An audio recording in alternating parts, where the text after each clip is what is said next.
We have like 3 low patterns. But also they want to probably combine. This unit is so big. But like a question mark the first meeting. I think.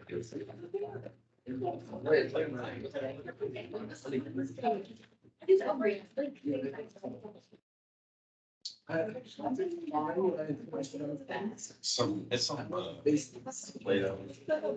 Okay, guys, page 35 in your packet, your 2.2, 2.5 packet. Now, let me just talk a little bit about the rest of this packet. The rest of this packet are just kind of additional reviews, and I continued that review with the new packet. So the new packet starts off with the keys for these miscellaneous worksheets.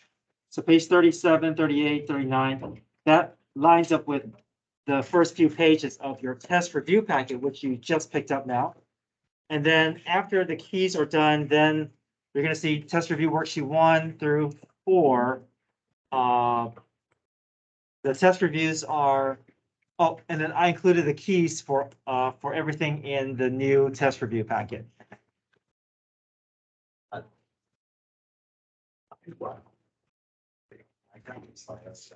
Oh, it's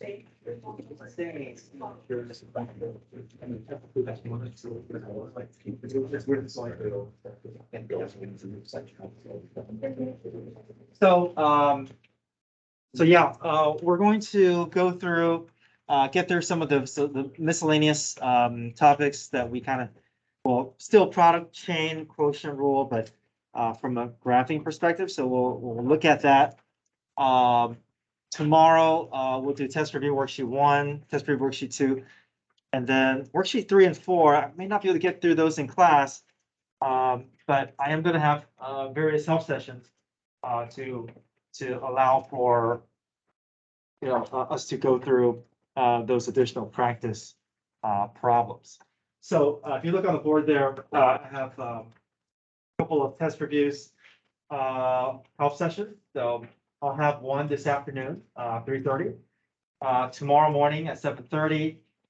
Thursday, 5th period. So keep in mind, Thursday, I think it's that math testing going on. So all your class periods will be condensed. And then Friday morning, 7:15 a.m. So the help session will be here in the classroom, but I'm also going to send out links through Teams. If you want to join through Teams, you can, or you can just wait till they'll all be recorded as well. So I'll record them and I'll place all those links on the day that I'm giving them. So there's all on my website. I'll try to organize it so it's easy for you to find. And basically, I'm just going to be taking out problems or parts of the packet that I don't feel like we have enough time to go through in class. So kind of give you guys additional support if you're working through the rest of your packet and you're wanting to see those problems worked out. Okay. Any questions about the schedule? So we'll have today, tomorrow, Thursday, in-class review, and Friday will be your test. If you look at the final page of your new test review packet, those are that you'll see the list of topics that are going to be covered on your test. Okay. So if you guys can turn to page 35.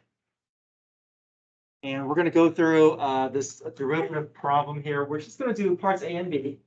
And this is an old AP exam true response question. So it's nice to see problems like these. A lot of first semester topics don't show up on the AP exam for fall semester topics. So usually the AP topics or the FRQ problems, free response questions, are typically second semester topics.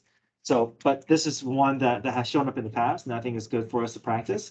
So if you look at number 1 here, it says find given the curve xy squared minus x cubed y equals 6, show that the derivative is equal to that given. Okay. All right, so the nice thing is it's giving us what the answer is, and we just have to go through and connect the process from the beginning to the end. So just make sure that we don't start with this, right? This is what we're trying to end up with. We're not starting here. We're starting up here. So let's go ahead and put that down.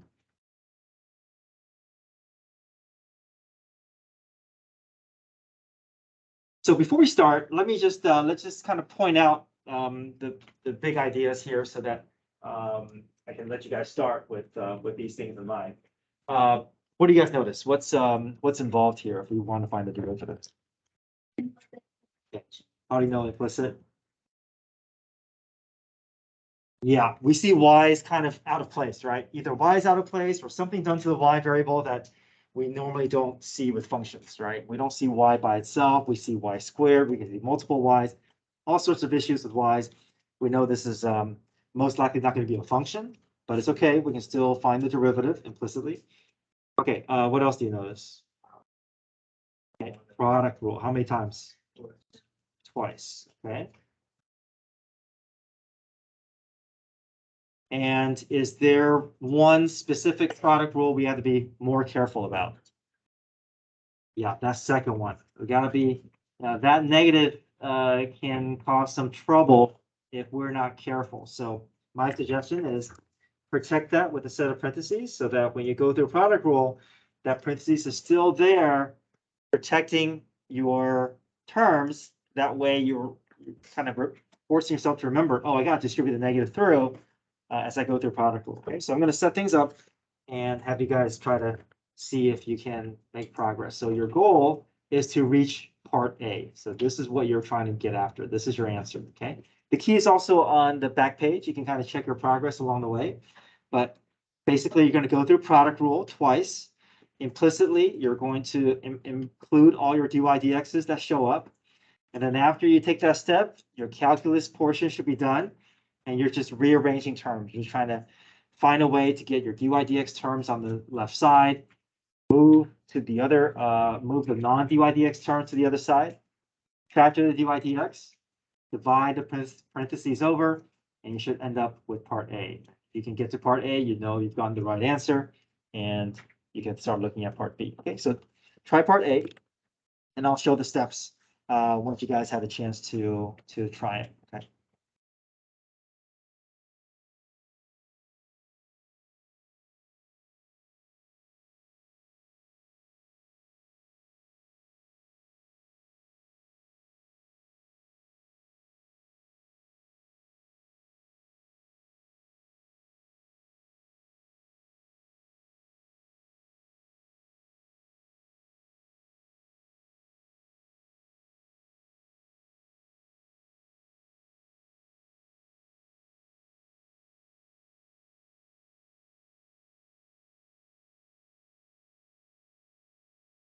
Okay, we got to go through product rule twice. X and y squared are definitely two distinct terms. And we got to go through f prime g plus f g prime. We talked about yesterday how the derivative for x, we just treat it the same way as other problems. Okay, we don't do anything special with it. The only thing that comes into play that's special are the y variables. The y variables, when we take the y variables derivative, we go through the process, we go through the derivative, we go through the power rule. But as soon as we finish the derivative for y, we need to multiply and attach the dy dx. Because we have to keep track of the fact that the dependent variable is going to have a leftover derivative notation that's going to tag along with it. Okay, so let me show the first part.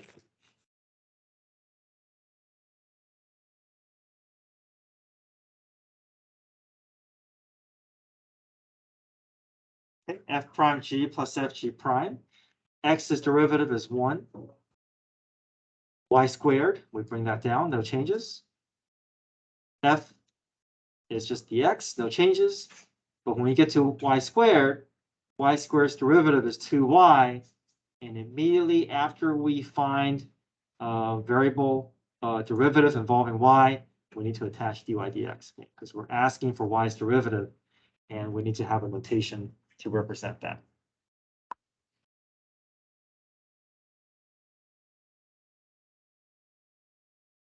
Finish off the rest of, do the second set of product rule.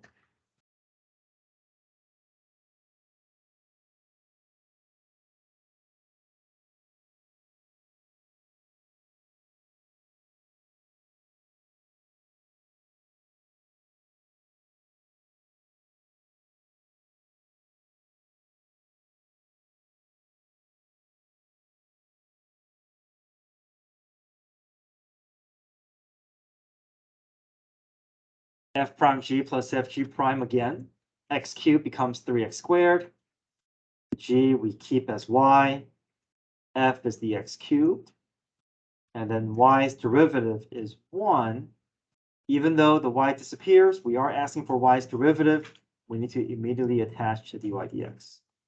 And don't forget about the 6. The 6, remember, we're taking the derivative of both sides of the equation. So we don't leave that as a 6. That 6 is going to get pushed to a 0.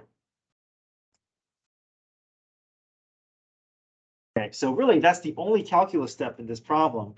The rest of it, you're just trying to clean it up. So there are 4 terms sitting there. Distribute the negative through, do some cleanup, rearrange the terms. You're going to, once all the parentheses are gone, see if you can get your dy dx terms collected on the left side of the equation, and then collect your non-dy dx terms on the other side.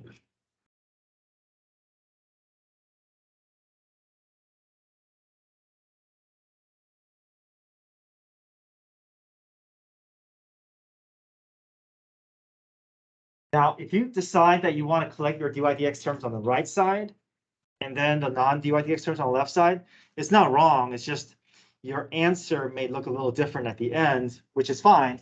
It's just that if your answer looks like this, except everything is negative or everything is the opposite sign, all you need to do is, multiply your numerator and denominator by -1 and see if that will change it to a form that they're looking for, right? So that happens a lot with implicit differentiation, because sometimes we just decide that we want to group our dy dx terms on the other side, which is perfectly fine. But just to help you understand that if your answer doesn't look quite right, it may be correct. You just have to make some slight adjustments. So if your numerator and denominator looks almost the same but not quite there, multiply the numerator and denominator through with -1 and see if that will help you reach exactly what they're looking for, right? So all right, so I have my dy dx terms collected on the left side. I can then factor a dy dx out. Even if there are more than dy dx that I can factor out, that's the only thing I care about. So we only care about the dy dx. We just want to get that variable by itself. If there are other GCF, that's not really a big deal. So I can factor out that dy dx, and then divide that parentheses over to the right side of the equation.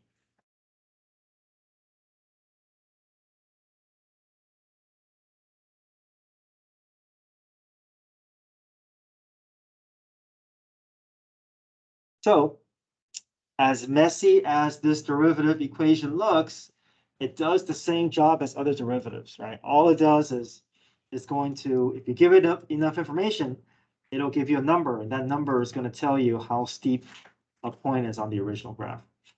Yeah, it's just that with equations that are not functions, the information that's required is a bit more. It needs both the x and y value, because it needs to pinpoint where that point is that you're talking about, especially if there are overlapping points that sit above each other.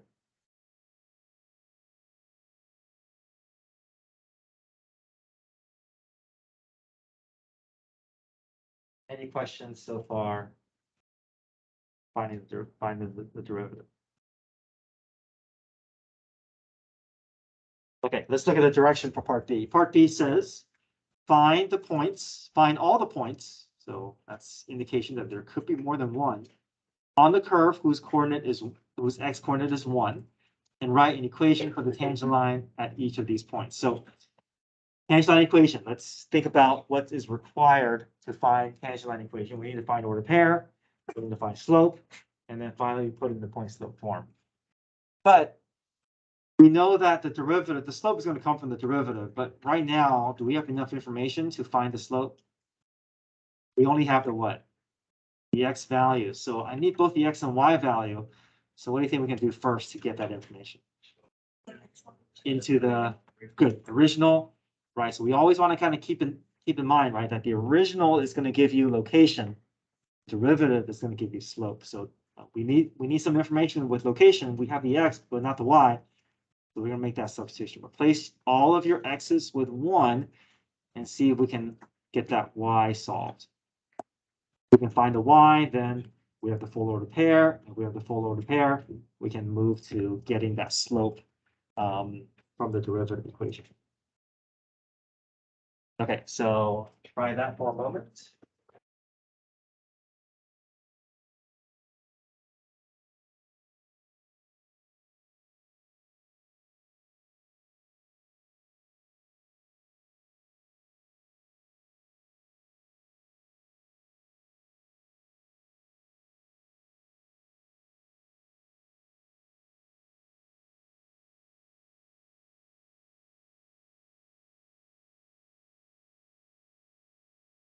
Okay, so part B, we insert 1 in for x.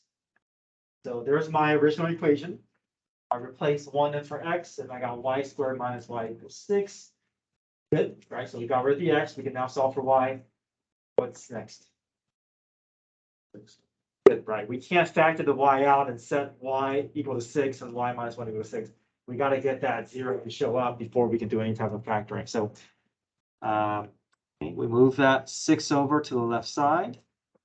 Now it's a factoring problem. Now it's a trinomial factoring. And so again, keep in mind what's happening here. We're trying to figure out the full order pair because the problem didn't quite give us everything we need for the order pair.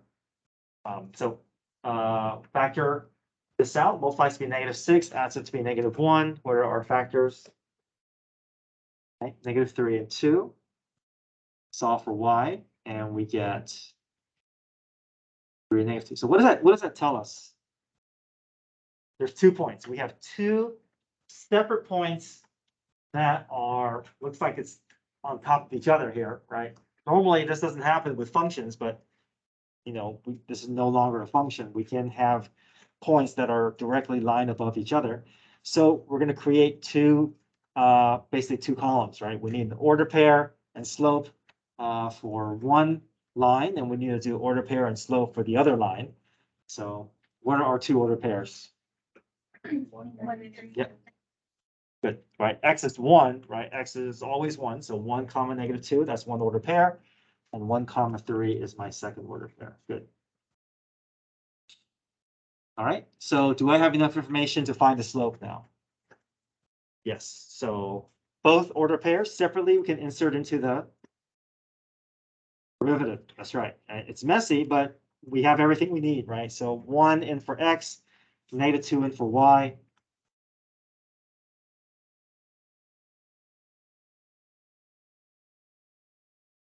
And then one at a time, we're just inserting into the derivative function. Now, let me talk a little bit about notation here.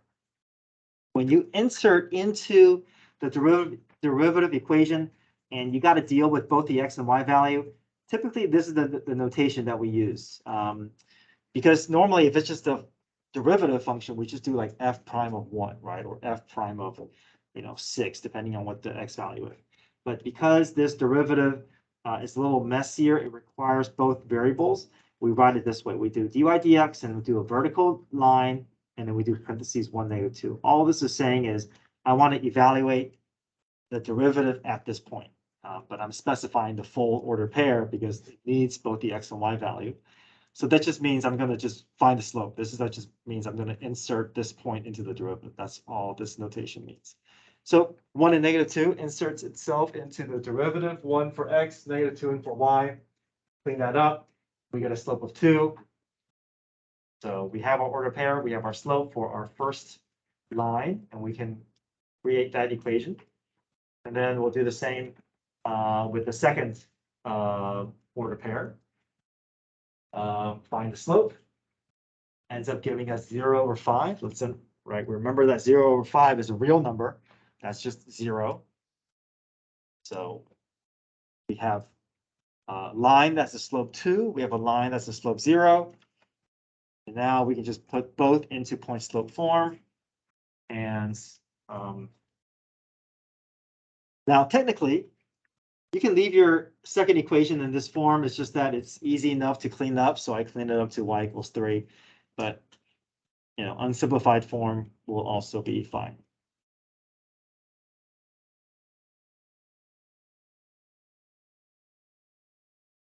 This one just felt easy enough for me to just wipe out the right side and just solve for y. That's why I did that.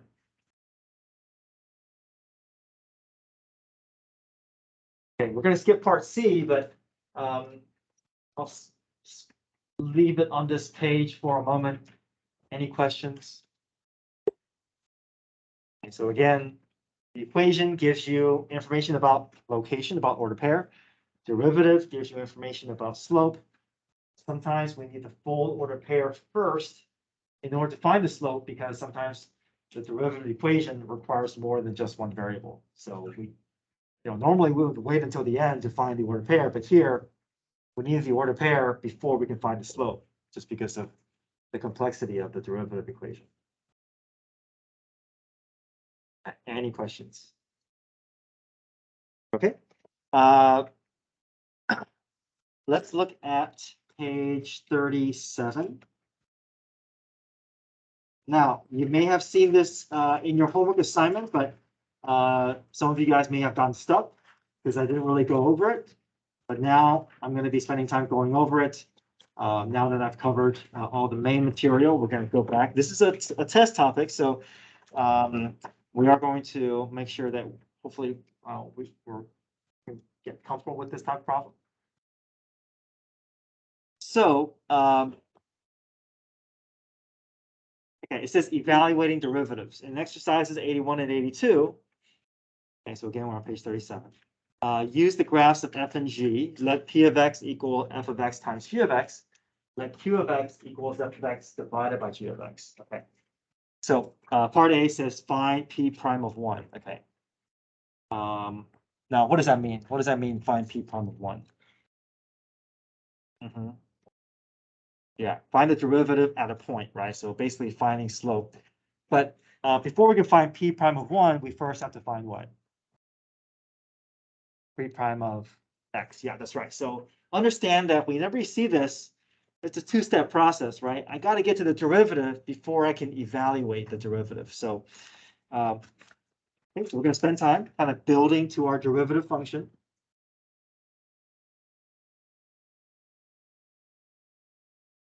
So let's see how p of x is defined. P of x is defined as f of x times g of x. So if I want to find p prime, guess what method we have to involve here? Product rule. Yep. So we'll go through product rule here. So we'll build out the derivative. Right, f of x times g of x. That's obviously two separate terms being multiplied together.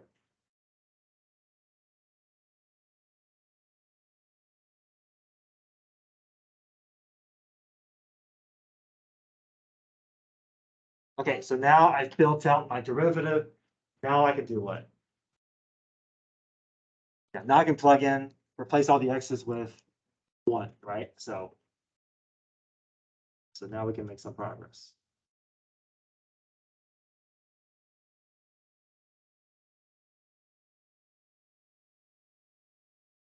So this is where the table or the graph is going to come into play here. We're going to eventually replace all these notations with numbers. Let's start with the easier information here. What's g of 1 and f of 1? That's just basically looking for the what? For the, right, the point, right, the y value, right? That's easy, right? We can do that. Now let's talk about this though. F prime of 1 and g prime of 1. What is that asking for us to find? Slope. Good, slope. So we're looking for the slope. And the reason that I like these types of problems is because it's kind of making it obvious that, oh, derivative is just slope, and we're actually seeing it played out visually. So let's highlight 1 for both the f and g, and we're just so that we can kind of make sure that we know what we're looking at. The X and Y axes are kind of hard to see, so I'm gonna just kind of highlight the axis here so we can kind of have an easier time counting.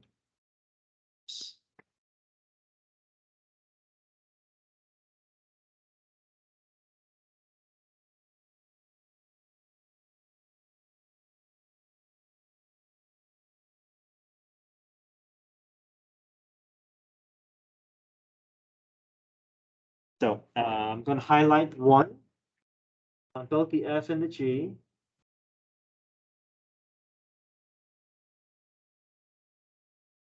Okay, so let's go down the line here. Okay, F prime of 1. Okay, so F prime of 1, we're looking for the slope of the F graph at 1. So we see the nice thing is it's just a diagonal line, right? So if I can find the slope of this line, then any point on this line is going to share the same slope. So what's the slope of this line segment? 1, right? And we just did what? Rise over run, right? Up 1 over 1, that's my slope. My steepness is a positive 1. So we're just going to replace F prime of 1 with 1. Okay. G of 1 is just the Y value of the G graph. What's G of 1 equal to? 4. Okay, so replace G of 1 with 4. Back to F. Now we're looking for the order pair, looking for the Y value. F of 1 is 6, right? That's the location. G prime of 1, okay, back to slope. What's the steepness of this point on the graph here? Good, right? I pick a point. I'm going to pick another point. I go down 1 over 2. Anytime, remember, we always read the graph from left to right, so we're expecting a negative slope here. And it's not as steep as the previous point, so it's definitely a little more gradual. So down 1 over 2, slope of negative 1/2. All right, any questions here? So anytime you see derivative, right, you're just pulling slope. Okay, let's clean this up here. 4 minus 3 equals 1. So that's my answer. P prime of 1 is equal to 1.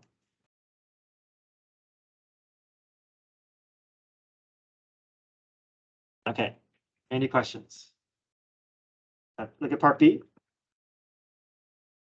Q of X, find Q prime of 4. But first, we're going to find Q prime of X. Let's look at how Q is defined. Q is defined as f of x over g of x. So if I want to find the derivative in this form, I have to use quotient rule. Okay, so try that. Okay, you're going to build out quotient rule. Then you can replace all the x values with 4, and then go to your graph. You're either pulling the y value or you're pulling the slope. And then the key is on in your test review packet. So you can check your answer between your old packet and your new packet.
Okay, any questions with part B?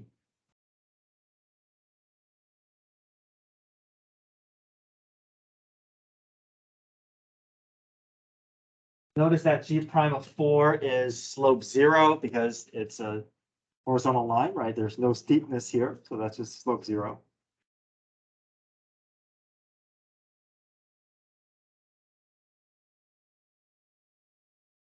Okay, everybody comfortable pulling slope from the line segments?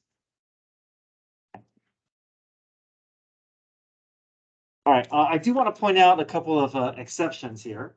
What if you were asked to find the slope at this point? What would you say?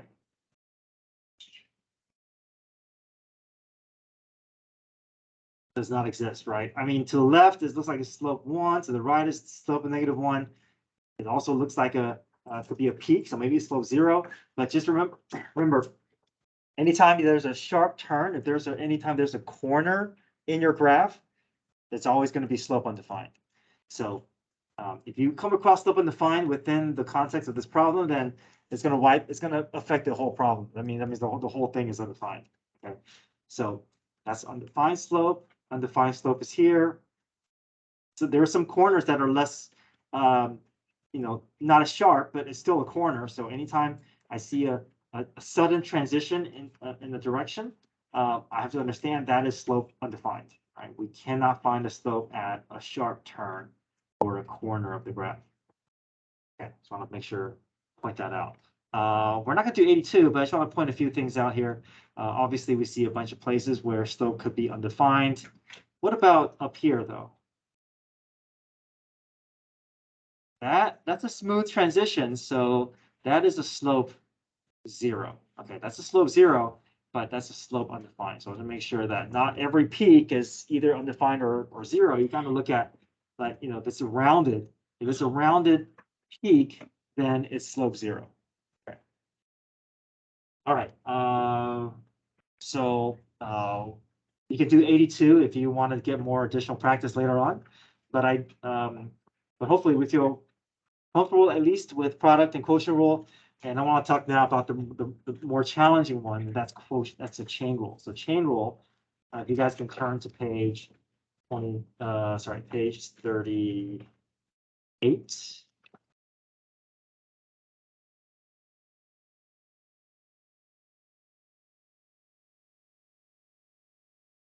Okay, same graph, but now our function is defined a little differently.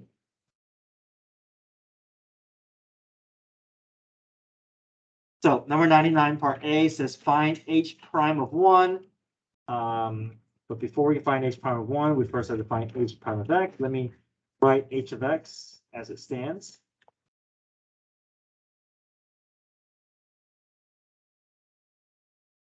All right, so now look at how this is set up here. If I want to find the derivative of h, what rule is required here? This one is chain rule. Okay. But a lot of students mistake this for what, you think? Product rule, but it's not product rule because it's not f of x times g of x, right? It's f of g of x. You got a function inside the other. That's a different relationship than two functions being multiplied together. So I want to make sure that we understand, right? I see some students on the test where they see this, they think this is product rule, and they end up doing product rule, and it just messes up their entire process. So recognize that this is quotient. If it was chain rule, then you would have two x's showing, f of x and g of x, but this is just f of g of x. Okay, good. So before we can find h prime of 1, we first have to find h prime of x. To find h prime of x, we have to go through chain rule. So chain rule says outsize derivative times insize derivative. Now, what's the notation for outsize derivative? What does that look like? F prime of g of x, right? So we talked about how whenever we take the outsize derivative, right, we take the outsize derivative, like parentheses cubed, we would make it 3 parentheses squared. And then we leave the inside function alone, right? We always save the inside function for later, right? Okay. So now that we've gotten through the outside derivative with the inside intact. Now we're ready for the inside derivative. So now times what? Times G prime. Okay, so I think typically we know quotient rule pretty well. We know product rule pretty well, but we need to make sure that we understand not only how to apply chain rule, but what the actual rule is, right? To be able to spell it out in these notations. Okay. Outside derivative times inside derivative. Okay, so now we have the rule in front of us. Now we can do what? Substitute x with 1. Yep, so now replace every x you see with 1.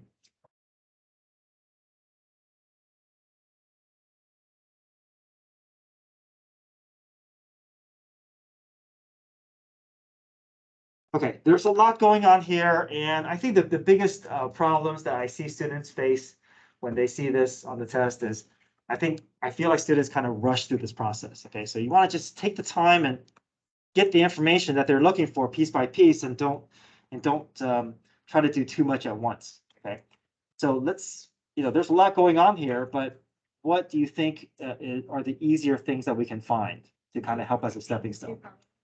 Say that again? Yeah, we can find G prime of 1, right? Let's just find the slope of 1. We can definitely replace whatever slope with that with this replace the notation with the slope. Okay, what else is easy to find? G of 1, right? So let's find those two first, get those values figured out, and then once we make those substitutions, we're going to be staring at a much easier problem. But we don't want to try to solve this whole thing all at once. We're going to take it piece by piece. So I know G of 1 and G prime of 1. I can just gather that from the graph, right? Okay, so let's do that. I'll put this to the side here. Kind of keeping track of what we have. So I'm going to highlight 1 on the G graph. Again, if you want to highlight your axis, this is kind of hard to read, hard to count. Okay, so what's G of 1? 4, okay. Okay. What's G prime of 1? Yeah, good, -1/2. Okay, so all I'm going to do is I'm going to rewrite everything I see here. I'm just going to make a substitution with the parts that I found.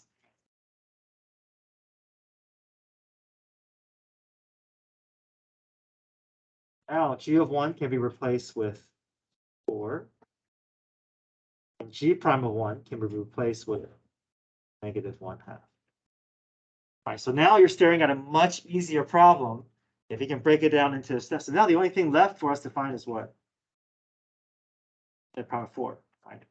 So we'll just kind of follow wherever whatever this problem is taking us. We now want to look at 4 on the F graph. So the rule is asking us to find f prime of 4, is asking for us to find the slope of the F graph at 4. What is the slope of this line segment at 4? What? Say it again? -1, right? If I just go down 1/1, I can reach the second point. This is a part of a line segment that has a slope of -1.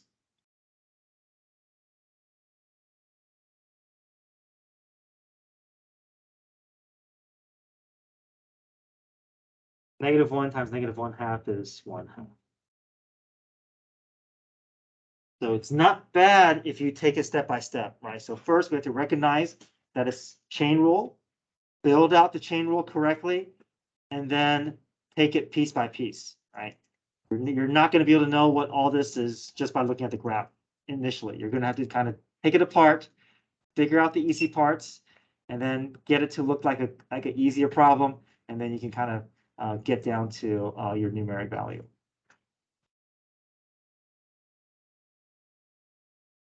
So I think this is one of those problems that I always see students have a little bit of trouble with on the test, just because of the way that it looks, the way that it can be confused with product rule, and also just messing up with what is asked. We're trying to do too much, trying to find f prime of 1 instead of doing G of 1 first, getting that x value, and then doing the slope. Okay. All right, so try part B. let's get another practice problem under our belt.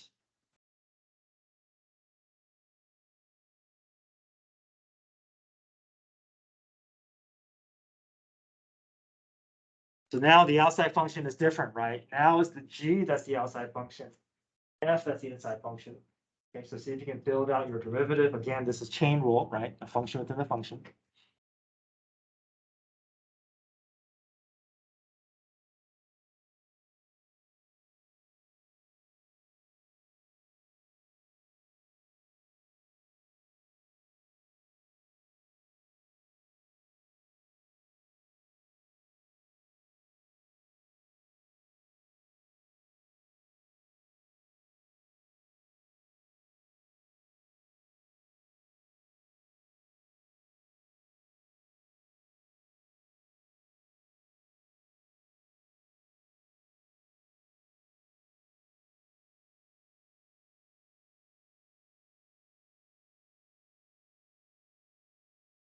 Any trouble up to this point?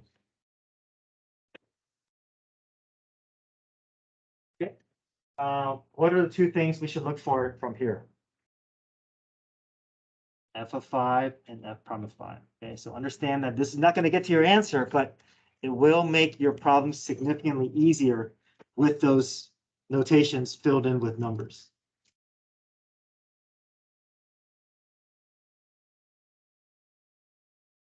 So we go to our F graph at 5.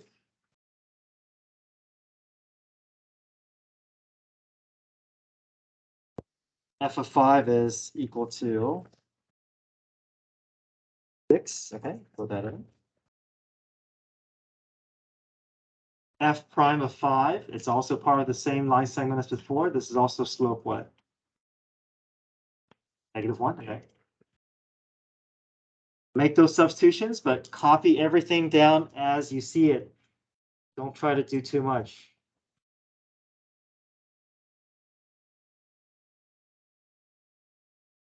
Now we're in the clear almost, right? So now the final thing to look for is what?